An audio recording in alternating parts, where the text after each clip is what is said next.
Hey Alexis, de quoi tu nous parles aujourd'hui? Du plastique qui impacte nos organes génitaux.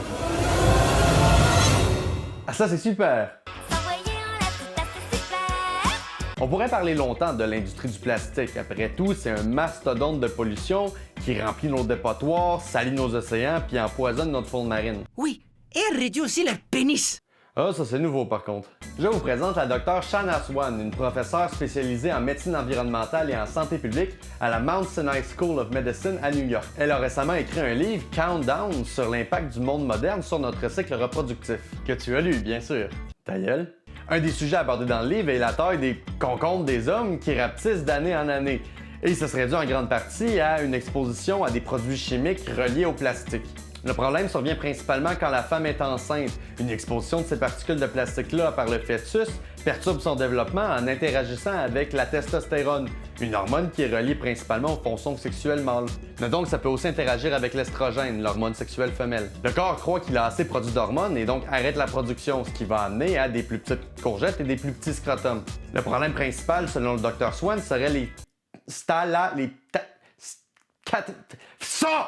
Wow, chill, ça va? Pourquoi t'es stressé? On va tout avoir des petites tubs, pourquoi toi t'es pas stressé? Les phtalates sont des types de plastique utilisés dans des produits de tous les jours. Ils sont utilisés en grande partie pour donner un aspect plus mou au plastique et on les retrouve principalement dans les emballages de fast-food. Mais on peut trouver d'autres sortes de plastique problématiques dans plein d'autres sortes de produits, dans les reçus de caisse, dans les pesticides qui se ramassent dans notre nourriture, plein d'autres sortes de produits de tous les jours. Les phtalates aussi, c'est des composants qui se désagrègent pas dans le corps et qui s'accumulent de génération en génération. Donc, à chaque nouvel enfant, le problème empire et avec la qualité de nos aubergines. Il m'a donné faim, ce con. Le problème est clairement important, mais c'est pas les seules conclusions que Shanna Swan présente dans son livre. Il contient plein de détails et des résultats sur plus de 20 ans d'études. Comme le fait qu'elle estime qu'on devrait atteindre un taux de spermatozoïdes moyen par éjaculation de 0 vers 2045.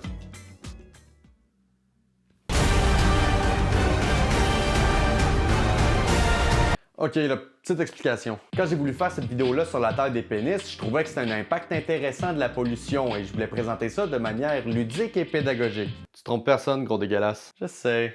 Mais en cherchant un peu plus sur le sujet, je me suis rendu compte que c'est vraiment un problème sérieux. C'est pas juste la taille des organes génitaux qui est en train d'être réduite, c'est carrément la capacité des humains à se reproduire. Entre 1973 et 2011, le taux de spermatozoïdes des hommes a baissé de 59%. Et la Dr. Swan évalue que si la tendance se maintient, en 2045, on devrait atteindre un taux moyen de 0. Dans 25 ans donc. Elle prévoit donc que la majorité des couples devraient faire affaire à des traitements de fertilité pour pouvoir concevoir des enfants.